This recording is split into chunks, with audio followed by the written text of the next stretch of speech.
आप ये मेडिसिन ले आए। जी फार्मेसी उस तरफ है ना, मैं मेडिसिन ले। जी जी बिल्कुल। नवाला भी फलक, कहाँ थी तुम? मैं तुम्हें कितनी दफा फोन किया है। फोन बंद हो गया था। तुम्हें शर्म नहीं आ रही? वो बच्ची बेचारी मरते मरते बच्ची है तुम्हारी वजह से। खुदा ना खास्ता उसे कुछ हो जाता, हम कहाँ जाते? तुम इतनी बेहिस हो, तुम्हें इतना नहीं पता कि एक्सपायर्ड दूध नहीं पिलाते बच्चों को, डेट तो चेक कर लेती। जब मैंने दिया था तब तो एक्सपायर नहीं था ना, आप देख ली थी ना, आपको देखकर देना चाहिए था। तुम जानती थी ना कि उसकी तबीयत खराब थी, फिर क्यों अकेला छोड़ के गई उसे?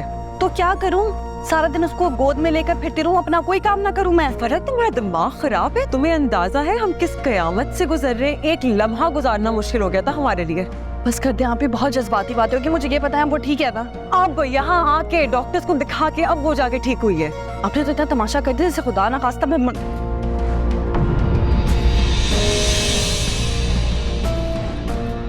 ये शख्स यहाँ क्या करे? आपने इसे कॉल करके बुलाया? तो मैं और कबीर ही तो लाए हैं उसे। आप जानती है ना इस शख्स से मेरे साथ क्या क्या कितनी ज्यादती है, क्या मेरे से मुझे धक्के देकर घर से निकाल दिया। झूठी हो तुम, इसीलिए हर बात में झूठी बोलती हो। ऐसा कुछ नहीं हुआ था। मैं तुम्हारी शक्ल भी देखना नहीं चाहती, चले जाओ यहाँ से। और अपनी बच्ची पर तो तुम्हारा साया भी पड़ने नहीं दूंगी। वो मेरी भी बेटी है। नहीं, वो सिर्फ मेरी बेटी है, सिर्फ मेरी बेटी। और अगर तुम अब यहाँ से ना गए तो मैं पुलिस को कॉल कर दूंगी। फलक, दिमाग ठीक है तुम्हारा? क्यों तमाशा करना चाह रही हो? तमाशा मैंने ये लगा रहा है, आप तो ऐसे कभी कभी यहाँ से चला जाए। इसे देखती तो मुझे हर चीज याद आ जाती है। कितनी ज्यादती की है इन लोगों ने मेरे साथ। बहुत हो गया, इसे कहीं कभी कभी यहाँ से जाए। बस करो अपना ये ड्रामा। पुलिस को तो मैं बुलाऊंगा क्योंकि मेरी बेटी को इस हाल तक पहुंचाने वाली सिर्फ और सिर्फ तुम हो। क्या बकवास कर रहे हो तुम? बकवास नहीं, हकीकत है। मैं अच्छी तरह जानता हूं कि तुम किस तरह की माँ हो। तुमसे मेरी बेटी का ख्याल रखा ही नहीं गया। जब मेरे सामने तुम अपनी जिम्मेदारियों से भागती थी तो घर जाकर भी यही करती होगी तुम।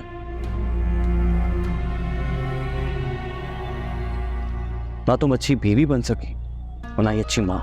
अगर तुम्हें इतना ही पता था कि मैं इतनी लापरवाह हूं तो भेजा क्यों अपनी बेटी को? मैं तो छोड़ आई थी ना उसे वहां पर। फिर मम्मा और नवाला भी के कहने पे फौरन भेज दिया, क्योंकि तुम्हें तो अपनी जिंदगी में सुकून चाहिए था ना, आजादी चाहिए थी। जिंदगी तो मेरी अजाब करनी थी तुम लोगों ने। ठीक है, मैं ले जाऊंगा उसे और बहुत खुशी से लेकर जाऊंगा। फलक, चुप हो जाओ तुम। आप दोनों को नजर नहीं आ रहा कि इल्हाम की क्या हालत हुई है? बजाय इसके यहाँ खड़े होकर दुआएं करें, दोनों लड़ना शुरू हो गए। आपके सामने खड़ा ये शख्स मुझे बातें सुना रहा है, मेरे बारे में क्या कुछ बोल रहा है। आपकी जगह अगर कोई और बहन होती ना, अब तक इसका मुंह तोड़ चुकी होती। नहीं, तुम गलत हो फलक। तुम जानती थी कि वो बीमार है, तुम्हें अकेला नहीं छोड़ना चाहिए था। अगर वो अब तुम्हें दो बातें सुना रहा है तो सुन लो चुपचाप। क्यों सुनो? गुलाम हूं मैं इन लोगों की। और इल्हाम सिर्फ मेरी बेटी है, इसकी बेटी, ये बाप है उसका। और मैं तो चाहती हूँ ले जाइए इल्हाम को। इसको भी तो पता चले कि बच्चों की जिम्मेदारी कितनी मुश्किल होती है। संभाले ना तो फिर पता चलेगा इसको। नहीं फलक, कबीर आप ऐसा कुछ भी नहीं करेंगे। इल्हाम हमारे साथ ही रहेगी। क्यों हमारे साथ रहेगी? अगर मैं उसकी माँ हूं तो ये भी तो उसका बाप है ना, इसकी भी तो कोई जिम्मेदारी बनती है ना। खुद तो अपनी जिंदगी सुकून से गुजारा है, संभाले फिर अपनी औलाद को। और हाँ, इल्हाम को ले जाने से पहले मेरा हक में और मुझे तो बाद में अपनी बेटी ले जाना। चुप हो जाता हूँ, पागल हो गई हो तुम? क्यों बात बढ़ाना चाह रही हो? आप नहीं समझेंगे। आप दूर रहें इन मसलों से, इन लोगों को मैं अच्छी तरह जानती हूँ। दिखा दी ना तुमने अपनी औकात। यही है तुम्हारी हकीकत। ठीक है, तुम्हें तुम्हारा हक महर मिल जाए और मैं अपनी बेटी ले जाऊं। ठीक है, ले जाओ फिर अपनी बेटी, मुझे कोई एतराज नहीं। फलक, तुम ऐसा नहीं कर सकती। लेकिन एक बात याद रख, मैं तुम्हें अपनी बेटी की शक्ल तक नहीं देख तरसोगी तो। ये तो वक्त ही बताएगा। फिलहाल कुछ ही दिन में तुम्हें पता चल जाएगा कि बच्चों को संभालना कोई आसान काम नहीं है।